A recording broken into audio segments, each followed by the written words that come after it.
Olá, eu sou o professor Lucas Neto. Sejam bem-vindos a mais um programa Escola Bíblica no seu lar. Hoje nós vamos estudar a lição de número 1, que tem como tema Fundamentos Bíblicos para Relacionamentos Saudáveis. Dentro deste tema, nós vamos falar sobre 3 assuntos. E o primeiro deles será: Deus viu que não é bom que o homem viva sozinho. Em segundo lugar, vamos falar sobre fundamentos dos relacionamentos saudáveis. E em terceiro lugar, vamos falar sobre princípios para se estabelecer relacionamentos saudáveis. Vamos então dar início à nossa aula de hoje. Item número 1. Deus viu que não é bom que o homem viva sozinho. A Bíblia Sagrada proclama que Deus é o Criador do homem, dos céus, da terra e de todas as coisas que neles existem. Os fatos narrados na Bíblia Sagrada sobre a criação de tudo e de todos, por ordem e feitura divina, devem ser aceitos, sem qualquer objeção, como literais, reais, históricos e como fundamento dogmático para refutar qualquer teoria humanística sobre a origem de tudo. Gênesis capítulo 1, versículo 1 diz assim: No princípio, criou Deus os céus e a terra. No versículo 26 e 27, diz assim a palavra do Senhor: Também disse Deus: Façamos o homem à nossa imagem, conforme a nossa semelhança. Tenha ele domínio sobre os peixes do mar, sobre as aves dos céus, sobre os animais domésticos, sobre toda a terra e sobre todos os répteis que rastejam pela terra. Criou Deus, pois, o homem à sua imagem. A imagem de Deus o criou. Homem e mulher os criou.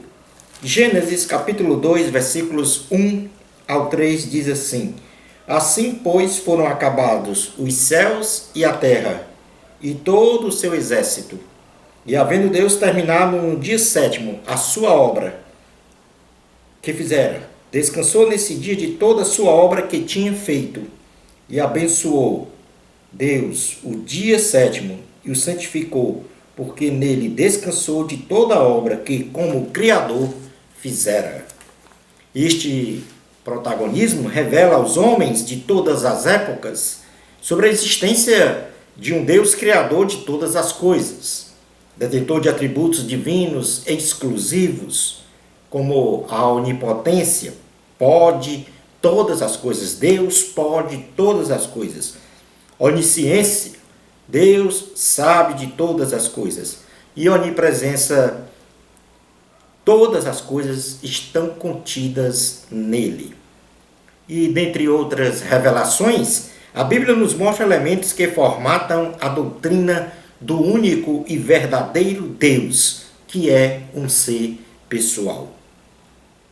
Isto é, Deus possui uma personalidade própria, que pensa, que ama, que planeja, etc., sendo transcendente, ou seja, está muito acima da criação em sua santidade e bondade, e ao mesmo tempo imanente, que está presente e ativo no ambiente das coisas criadas e se relaciona com toda a criação, com ações de escolher, abençoar, ver, disciplinar, orientar, etc.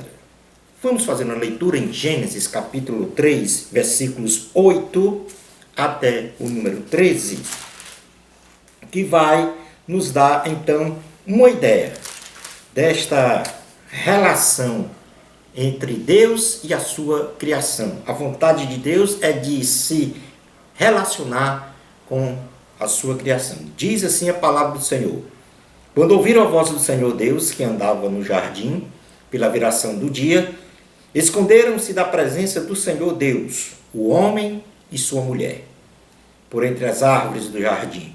E chamou o Senhor Deus ao homem e lhe perguntou: Onde estás? Ele respondeu: Ouvi a tua voz no jardim, e porque estava nu, tive medo e me escondi. Perguntou-lhe Deus: quem te fez saber que estavas nu? Comeste da árvore de que te ordenei que não comesses? Então disse o homem: a mulher que me deste por esposa, ela me deu da árvore e eu comi. Disse o Senhor Deus à mulher: que é isso que fizeste? Respondeu a mulher: a serpente me enganou e eu comi. Portanto, aqui um exemplo desta relação entre o próprio Deus e a sua coroa da criação, o homem e a mulher. Então, portanto, Deus quer se relacionar com a sua criação, consagrando o princípio da imanência. Na criação do homem, o Senhor observou que não era bom que o homem ficasse só e criou uma mulher para lhe fazer companhia, de modo que os dois juntos se complementassem, considerando os aspectos afetivo, social, familiar, etc. E assim Deus criou a família, célula máter da sociedade, que fundamenta então as demais relações interpessoais.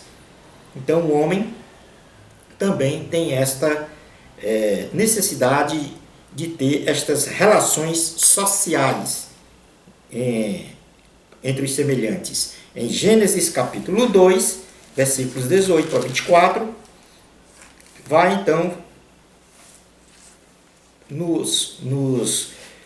vai registrar a passagem sobre a formação da mulher.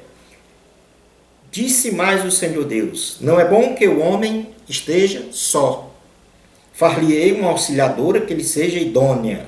Havendo, pois, o Senhor Deus formado da terra todos os animais do campo e todas as aves dos céus, trouxe-os ao homem para ver como estes lhe chamaria. E o nome que o homem desse a todos os seres viventes, esse seria o nome deles.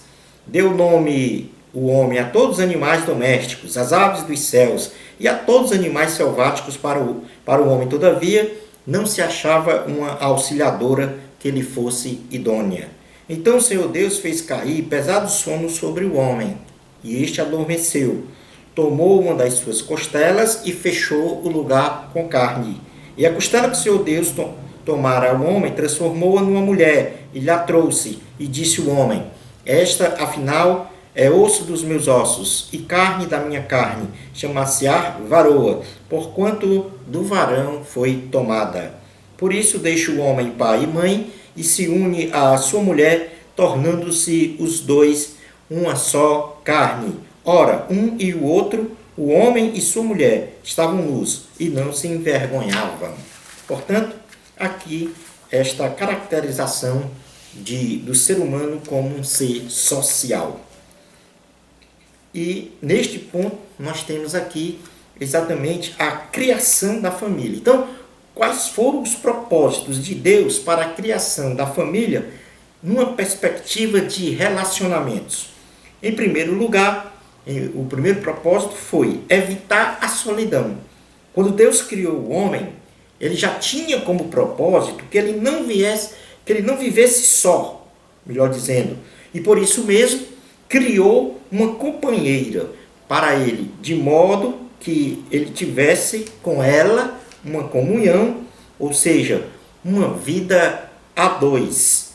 E nós já fizemos essa leitura exatamente por ocasião da formação da mulher.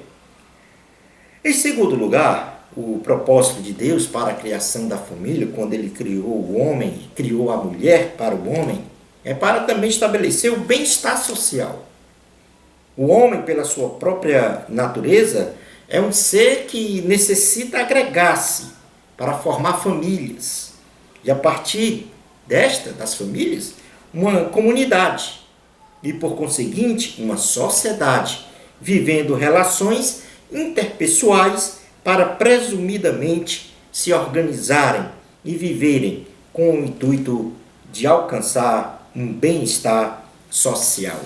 Vamos fazer uma leitura aqui na segunda carta aos Coríntios, capítulo de número 6, versículos 14 a 18, que diz assim a palavra do Senhor. Não vos ponhais em julgo desigual com os incrédulos. Porquanto que sociedade pode haver entre a justiça e a iniquidade? Ou que comunhão da luz com as trevas? Que harmonia de Cristo e o maligno? Ou que união do crente com o incrédulo?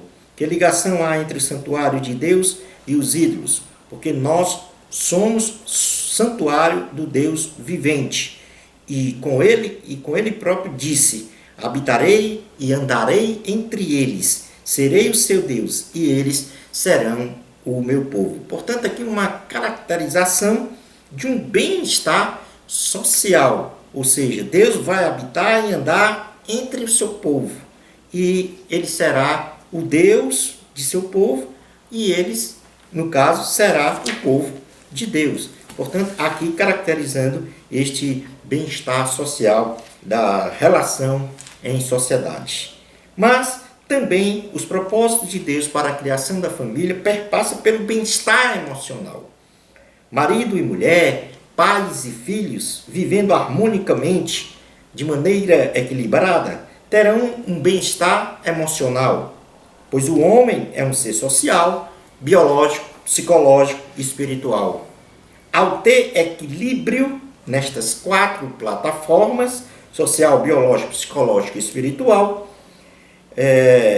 o psicológico, que representa o modo de vida emocional, estará em bem-estar.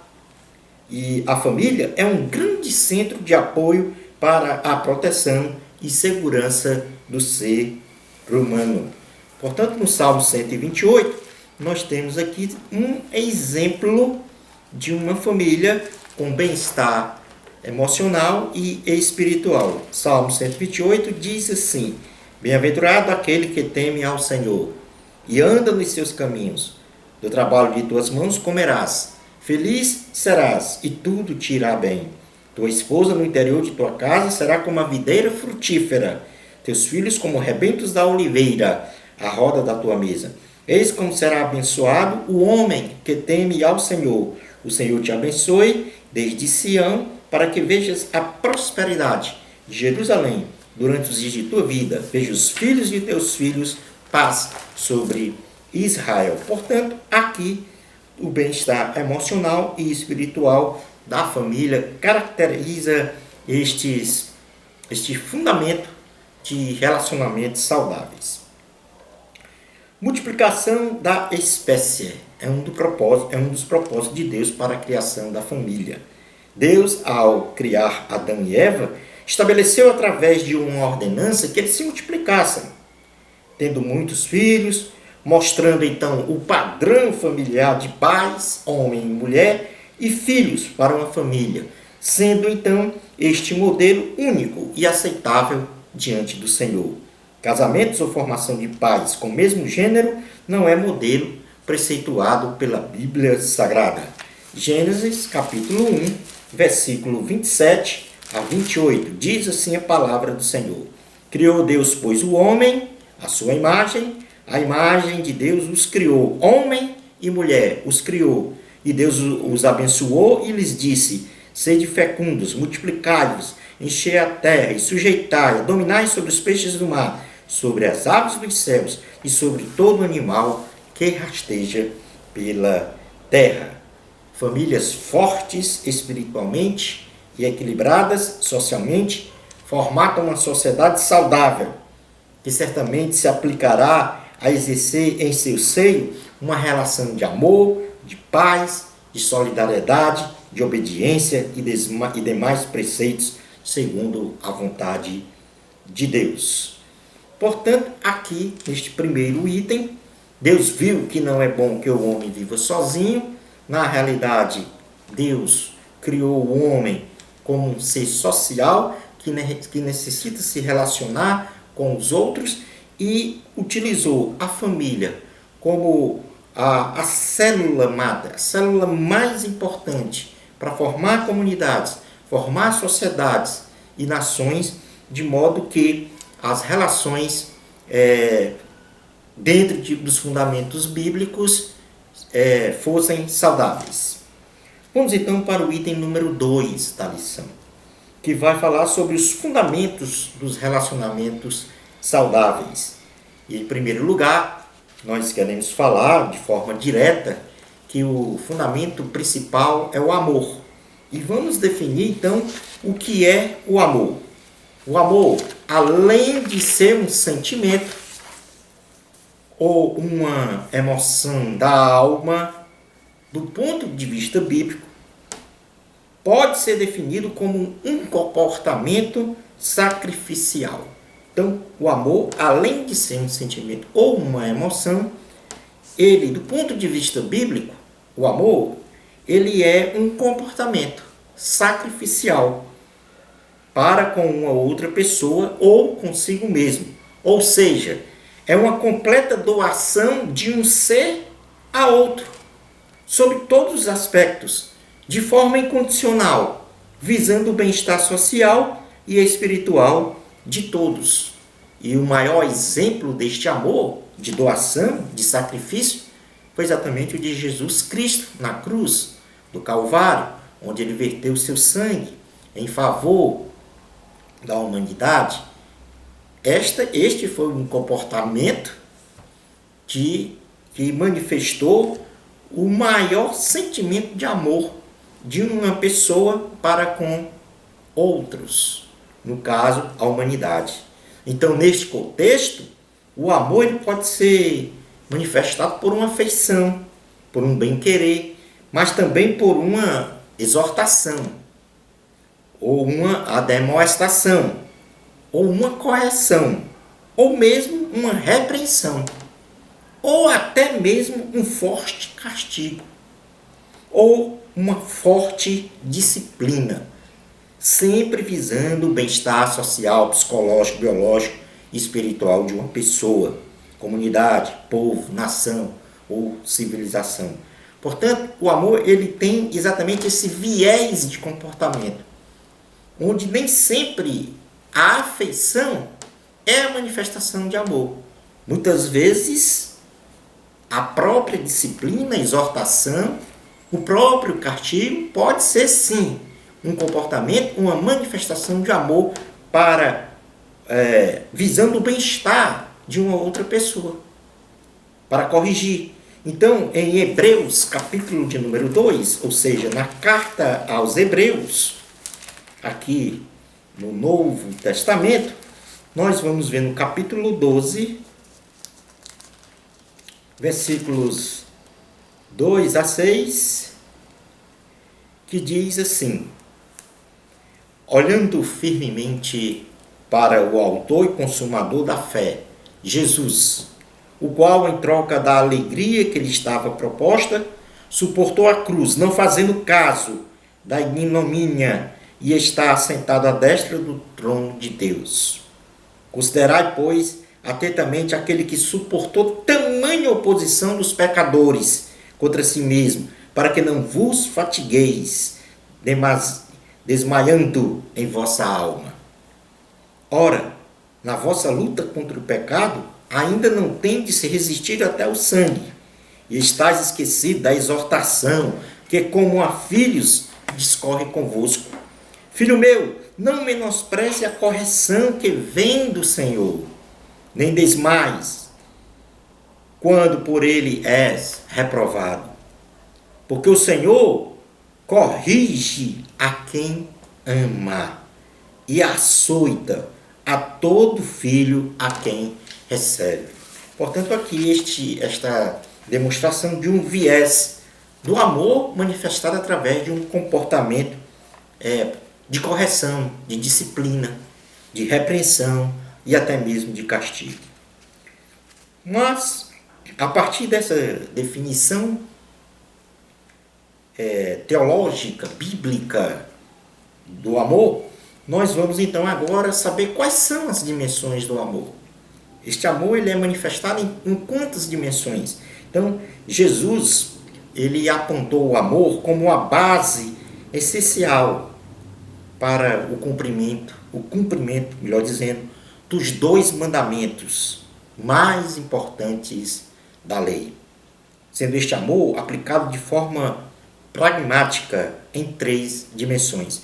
Então vamos fazer aqui uma leitura no Evangelho de Jesus, segundo escreveu Mateus, em seu capítulo de número 22, versículo 34 a 40, que diz o seguinte, Mateus 22, 34 a 40.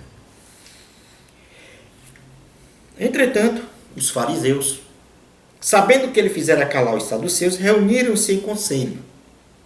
E um deles, intérprete da lei, experimentando, lhe perguntou, Mestre, qual é o grande mandamento na lei? Respondeu-lhe Jesus, amarás o Senhor teu Deus de todo o teu coração, de toda a tua alma e de todo o entendimento. Este é o grande primeiro mandamento. O segundo, semelhante a este, é amarás o teu próximo como a ti mesmo. Destes dois mandamentos dependem toda a lei e os profetas. Então, o Senhor Jesus aponta aqui 3 dimensões para o exercício do amor. A primeira dimensão é a dimensão vertical. Ou seja, é o amor em direção a Deus.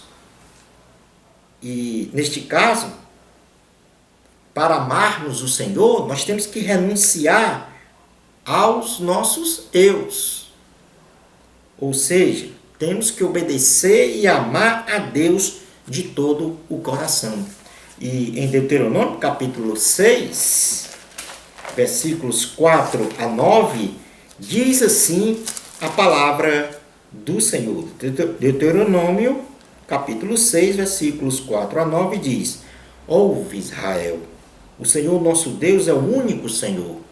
Amarás, pois, o Senhor teu Deus de todo o teu coração, de toda a tua alma e de toda a tua força. Estas palavras que hoje te ordeno estarão no teu coração. Tu as inculcarás a teus filhos, e delas falarás, assentado em tua casa, e andando pelo caminho, e ao deitar-te e ao levantar-te. Também as atarás como sinal na tua mão, e te serão por frontal entre os olhos, e as escreverás nos umbrais da tua casa e nas tuas portas. Portanto, este amor vertical é aquele que é manifestado entre nós e Deus, numa relação de obediência e de amor. Depois nós temos, que Jesus falou, a relação horizontal do amor. É o amor em direção às outras pessoas, considerando que amar o próximo não é apenas ajudar alguém com bens materiais, mas, sobretudo, é levar estas pessoas a ter uma comunhão com Deus, para um perfeito equilíbrio em suas vidas, sob todos os aspectos. E no Evangelho de Jesus, segundo escreveu Lucas, capítulo 10, Lucas, capítulo de número 10, versículos 25 a 37, temos aqui uma menção sobre uma ação de amor ao próximo, que Jesus mesmo relatou. E ele diz, e eis que certo homem, intérprete da lei, se levantou com o intuito de pôr Jesus à prova e disse-lhe, Mestre, que farei para herdar a vida eterna? Então Jesus lhe perguntou, que está escrito na lei, como interpretas? A isto ele respondeu, amarás o Senhor teu Deus de todo o teu coração, de toda a tua alma, de todas as tuas forças e de todo o teu entendimento. E amarás o teu próximo como a ti mesmo. Então Jesus lhe disse, respondestes corretamente, faze isto e viverás. Ele, porém, querendo justificar-se, perguntou a Jesus, quem é o meu próximo? Jesus prosseguiu dizendo, certo homem descia de Jerusalém para Jericó e veio a cair em mãos de salteadores, os quais, depois de tudo lhe roubarem e lhe causarem muitos ferimentos, retiraram-se, deixando-o semi-morto. Casualmente descia um sacerdote por aquele mesmo caminho e, vendo-o, passou de largo. Semelhantemente, um levita descia por aquele lugar e, vendo, também passou de largo. Certo samaritano, que seguiu seu caminho, passou-lhe perto e, vendo, compadeceu-se dele. E, chegando-se, pensou-lhe os ferimentos, aplicando-lhes óleo e vinho, e, colocando-o sobre o seu próprio animal, levou-o para uma hospedaria e tratou dele. No dia seguinte, tirou 2 denários e os entregou ao hospedeiro, dizendo: cuida deste homem, e se alguma coisa gastares a mais, eu te indenizarei quando voltar.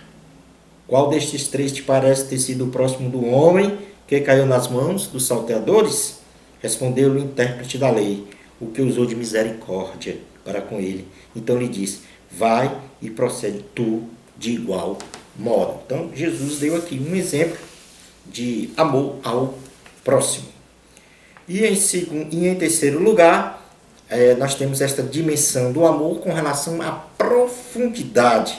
É o amor em direção para o interior de si mesmo, da própria pessoa, tendo cuidado de não confundir amar a si mesmo como ser amante de si mesmo, ou seja, deve-se rejeitar qualquer sentimento egoísta ou egolátrico que fira os interesses de outrem. Temos que amar a si mesmo para uma boa e perfeita santificação, isto é, separação total do pecado. Passando agora para os tipos de amor, o amor de Deus é supremo. Contudo, existem outros tipos de amor que regem as relações sociais numa sociedade, aos quais passamos a defini-los agora. E o primeiro tipo de amor é o amor eros. É o amor cuja manifestação é consolidada na atração física, no instinto sexual, na afeição, no desejo de consolidar uma aliança entre o marido e a esposa. Geralmente, este amor eros é distorcido pelas relações sexuais ilícitas e os desejos carnais e morais, derivando daí as palavras erotismo, erótico, etc. No livro Cântico dos Cânticos de Salomão, no capítulo 4, nós temos exatamente a manifestação deste amor eros entre esposo e esposa. Vamos fazer a leitura do capítulo 4, do versículo 1 até o versículo 12, que diz: como és formosa, querida minha, como és formosa! Os teus olhos são como os das pombas e brilham através do teu véu. Os teus cabelos são como um rebanho de cabras que descem ondeantes do monte de Gileade. São os teus dentes como o rebanho das ovelhas recém-tosquiadas, que sobem do lavadouro, e das quais todas produzem gêmeos, e nenhuma delas há crias. Os teus lábios são como um fio de escarlata, e tua boca é formosa. As tuas faces, como romã partida, brilham através do véu. O teu pescoço é como a torre de Davi, edificada para arsenal. 1000 escudos pendem dela, todos broquéis de soldados valorosos. Os teus 2 seios são como 2 crias gêmeas de uma gazela, que se apacentam entre os lírios. Antes que refresque o dia e fujam as sombras, irei ao monte da mirra e ao outeiro do incenso. Tu és toda formosa, querida minha, e em ti não há defeito. Vem comigo do Líbano, noiva minha, vem comigo do Líbano. Olha do cimo do Amana, do cimo do Seni e do Hermon, dos covis dos leões, dos montes dos leopardos. Arrebataste-me o coração, minha irmã, noiva minha. Arrebataste-me o coração com um só dos teus olhares, como uma só pérola do teu colar. Que belo é o teu amor, ó minha irmã, noiva minha. Quanto melhor é o teu amor do que o vinho, e o aroma dos teus ungüentos do que toda sorte de especiarias. Os teus lábios, noiva minha, destilam mel. Mel e leite se acham debaixo da tua língua, e a fragrância dos teus vestidos é como a do Líbano. Jardim fechado és tu, minha irmã, noiva minha, manancial recluso, fonte selada. O segundo tipo de amor é o amor filis, ou filial. É o amor emocional, sentimental, decorrente de uma atitude de simpatia, de empatia e de verdadeira amizade.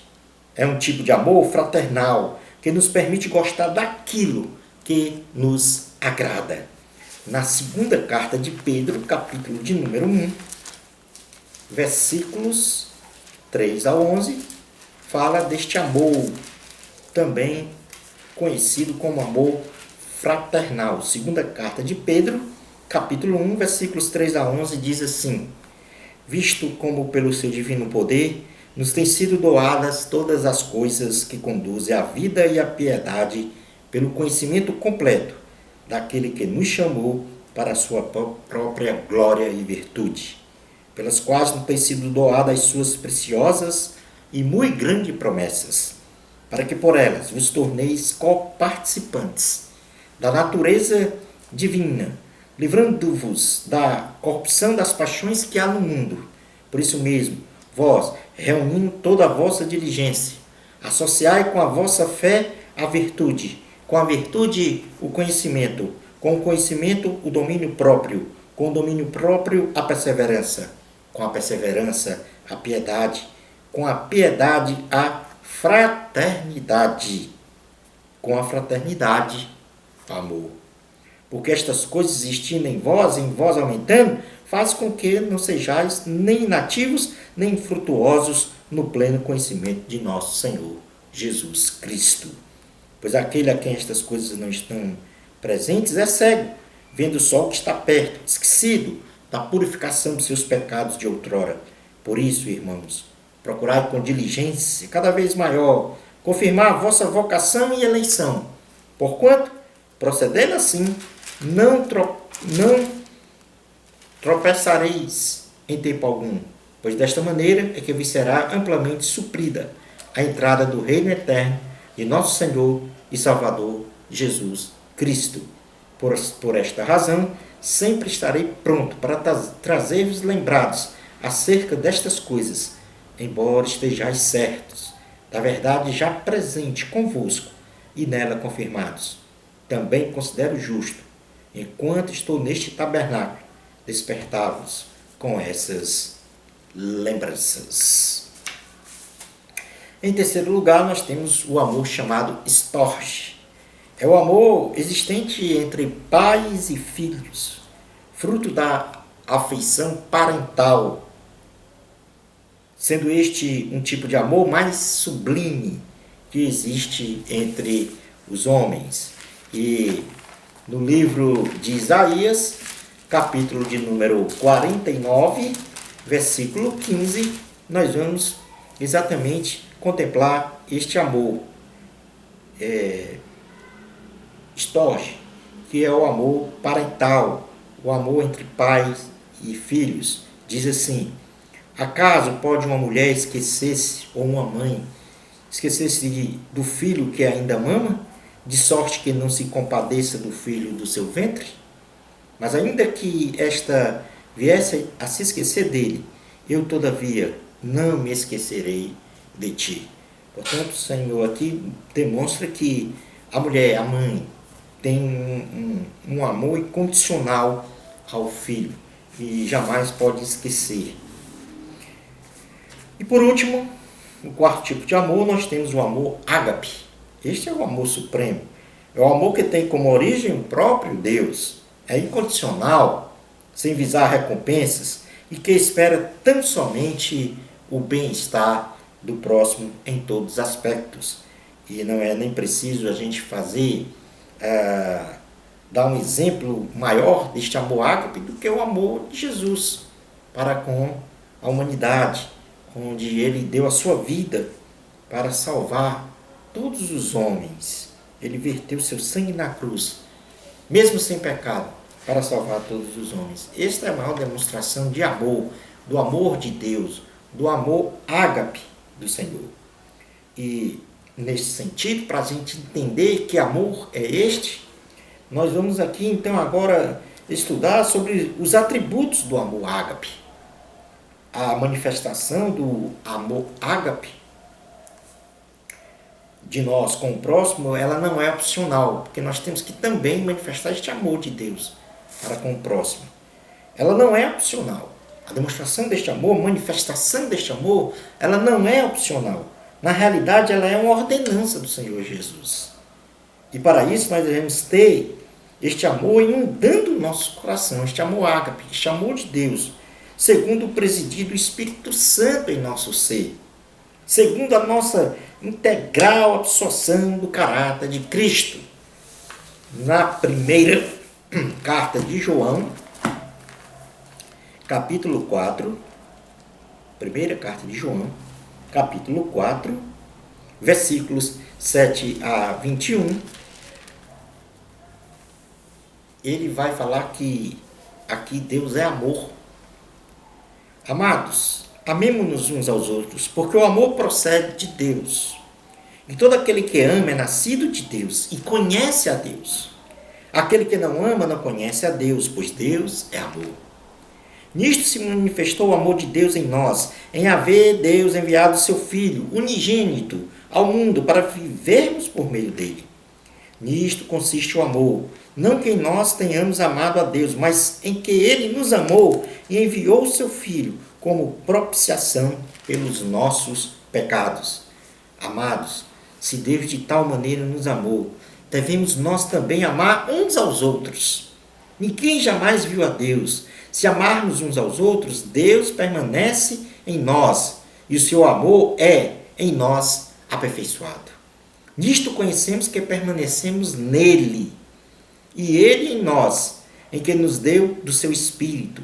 E nós temos visto e testemunhamos que o Pai enviou seu Filho como Salvador do mundo.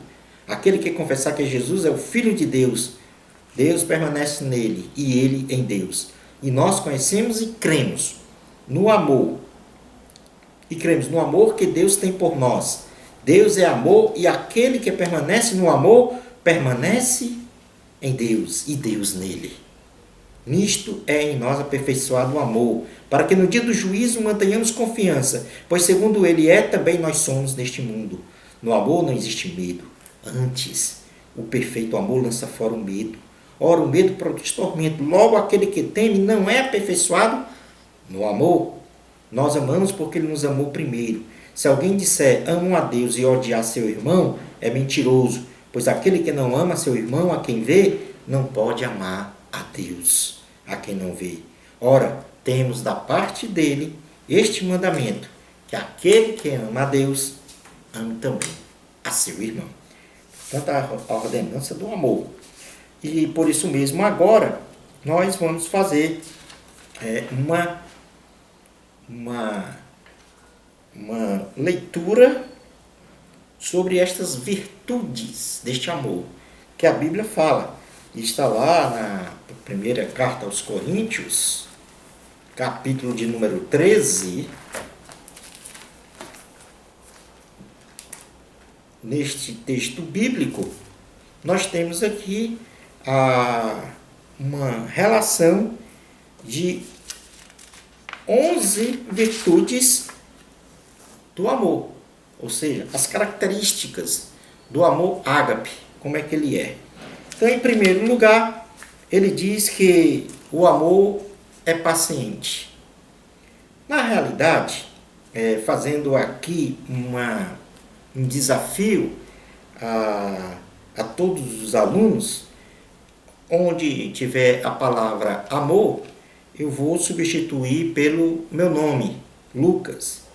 E a partir deste momento em que eu substituo a palavra amor pelo meu nome, Lucas, eu vou, numa introspecção, saber, compreender se eu tenho ou não estas características do amor ágape de Deus. E se eu não tiver, eu tenho que desenvolvê-las, buscá-las, para ter o amor ágape de Deus em mim.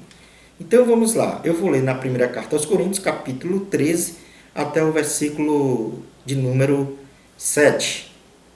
Diz assim a palavra do Senhor, substituindo a palavra amor por Lucas. O Lucas é paciente.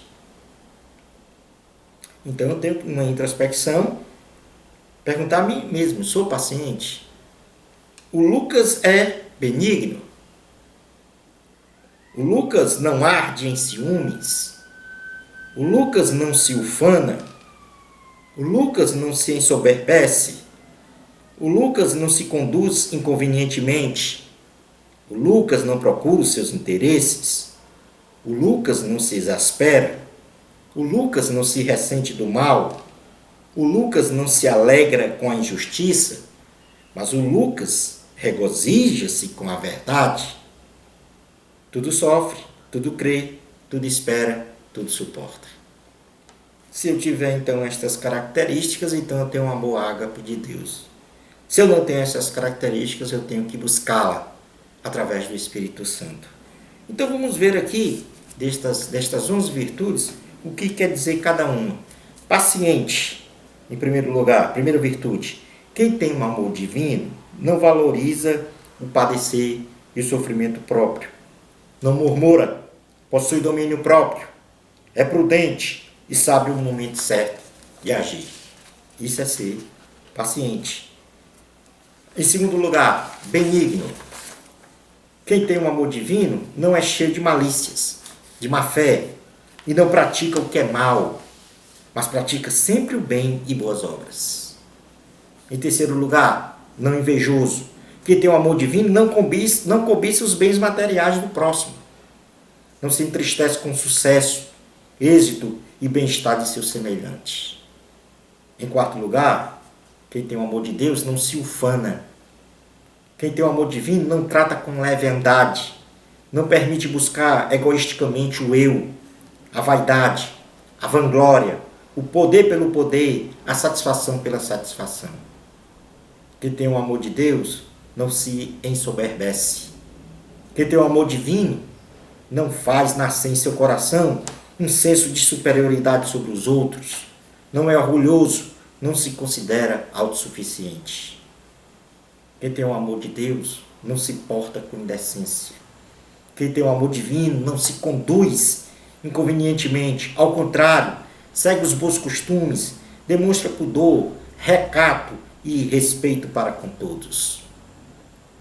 Em sétimo lugar, quem tem o amor de Deus não se irrita, não se exaspera. Quem tem o amor divino aceita o contraditório de suas ideias, sem irritação, não se embrutece e agride verbalmente ou fisicamente os seus semelhantes, podendo até se irritar, porém não manifestar sua irritação através do pecado. Em oitavo lugar, quem tem o amor de Deus não suspeita o mal. Quem tem o amor divino não se ressente do mal, não faz suposições maldosas contra o próximo, não é preconceituoso e não julga as pessoas pela aparência. Quem tem o amor de Deus não folga com a injustiça. Ou seja, quem tem o amor divino não pratica e nem compactua com atos de injustiça de qualquer ordem. Quem tem o amor de Deus se alegra, folga com a verdade. Quem tem o amor divino preserva e defende a verdade e jamais promove a mentira ou o engano. O amor é uma virtude indispensável para sermos verdadeiros cristãos. E é na base do amor que a nossa fé cristã é autenticada, segundo as nossas boas obras. E é na base do amor que as nossas relações se tornam saudáveis. Este é o fundamento base do amor, das relações saudáveis. O amor. O amor de Deus. Vamos passar agora para o item 3 da lição, que fala sobre os princípios para se estabelecer relacionamentos saudáveis. E nós vamos falar, em primeiro lugar, da ética, definindo o que é ética. Nós podemos definir ética como um conjunto de padrões e de atitudes que as pessoas devem observar, segundo uma conduta considerada ideal, de forma a promover o bem-estar de uma sociedade, sendo a ética uma ciência humana que busca os parâmetros da conduta ideal em todas as áreas relacionais. A ética humanística, ou seja, com o advento dos conceitos da modernidade e da pós-modernidade, o homem tem se desenvolvido radicalmente em todas as áreas. E isto tem proporcionado a ideia central de que o homem é a medida exata e principal de todas as coisas. Esta centralidade proporciona a visão de uma forte inclinação do homem para o hedonismo, que estabelece que o certo é aquilo que satisfaz e agrada ao homem, fomentando então o individualismo e o materialismo. Então o hedonismo ele prega que tudo que agradar ao homem é correto para ele. E este conceito fundamenta o individual, o egoísmo, o materialismo, o ter antes de ser. Ou seja, o ter é mais importante que o ser.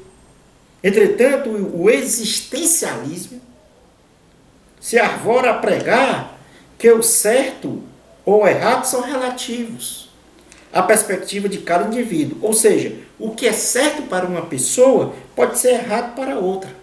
E nesta perspectiva não existem valores morais e espirituais absolutos. Então esta é a ética humanística, que passa pelo hedonismo. Fazer as coisas, todas as coisas que lhe agradarem é certo. Que passa pelo individualismo, pelo materialismo e pelo relativismo. O que é certo para um é errado para outro, o que é errado para um é certo para o outro. E despreza totalmente os valores morais absolutos de Deus. O homem, ele possui a mancha moral e espiritual, advinda do pecado. E sendo o homem pecador, a sua ética é vã. Assim, qualquer regramento humano jamais colocará o homem no centro da vontade de Deus.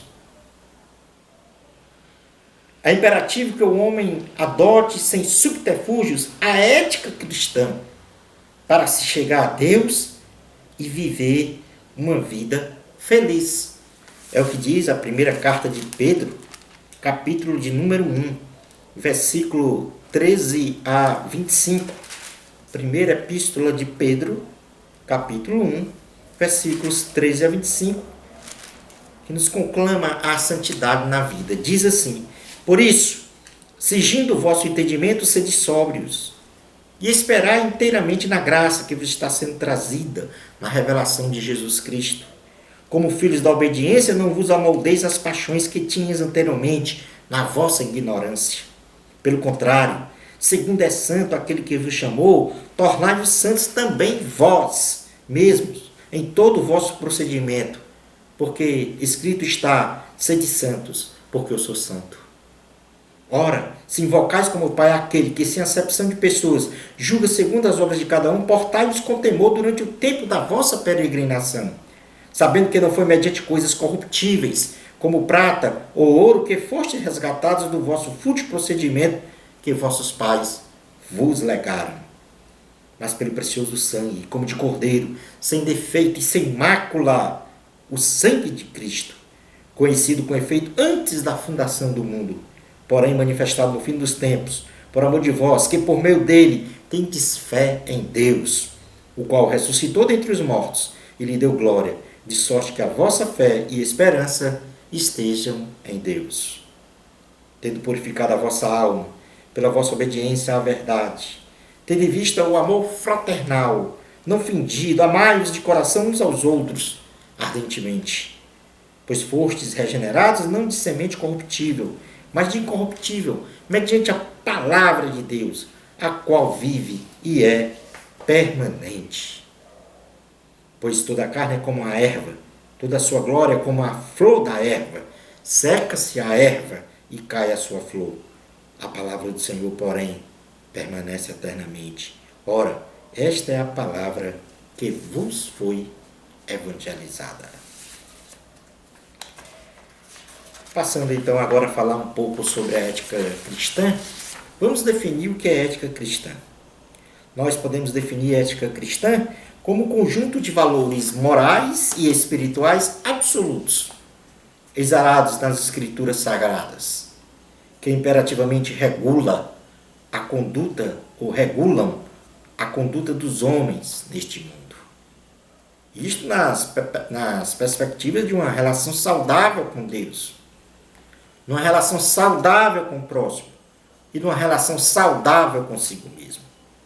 Não se tratando meramente de regramentos, e sim de condutas éticas que agradam ao soberano Deus, com alcance universal para todos os homens de todas as épocas e de todas as culturas. Outros princípios, além da ética cristã, que nós julgamos para se estabelecer relacionamentos saudáveis, que também se enquadram na ética cristã, são o respeito mútuo, o tratamento com a educação, a solidariedade, a pacificação, a honestidade, a bondade, a boa convivência e outros mais.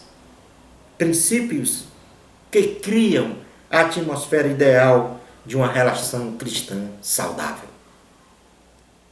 Na visão bíblica, o homem deve perseguir a ética cristã e não a humanística, para praticar as condutas que resplandecem o caráter e atributos de Deus. E nós podemos ler em Eclesiastes, capítulo de número 12. Eclesiastes, capítulo de número 12. Diz assim a palavra do Senhor. 12 versículos 13 e 14, que diz assim: de tudo que se tem ouvido, a suma é: teme a Deus e guarda os seus mandamentos, porque isto é o dever de todo homem. Porque Deus há de trazer a juízo todas as obras, até as que estão escondidas, quer sejam boas, quer sejam más. Concluindo a aula de hoje, o maior fundamento para a configuração de relacionamentos saudáveis é o amor, com abrangência plena nas dimensões vertical, amor a Deus, na dimensão horizontal, amor ao próximo, na dimensão de profundidade, amor a si mesmo, de forma perfeita e não fingida. Lembrando que o amor a Deus deve ser exercido em supremacia a todas as coisas. Uma bênção especial de Deus para você. Amor a Cristo. Até o nosso próximo programa Escola Bíblica no seu lar, se Deus permitir.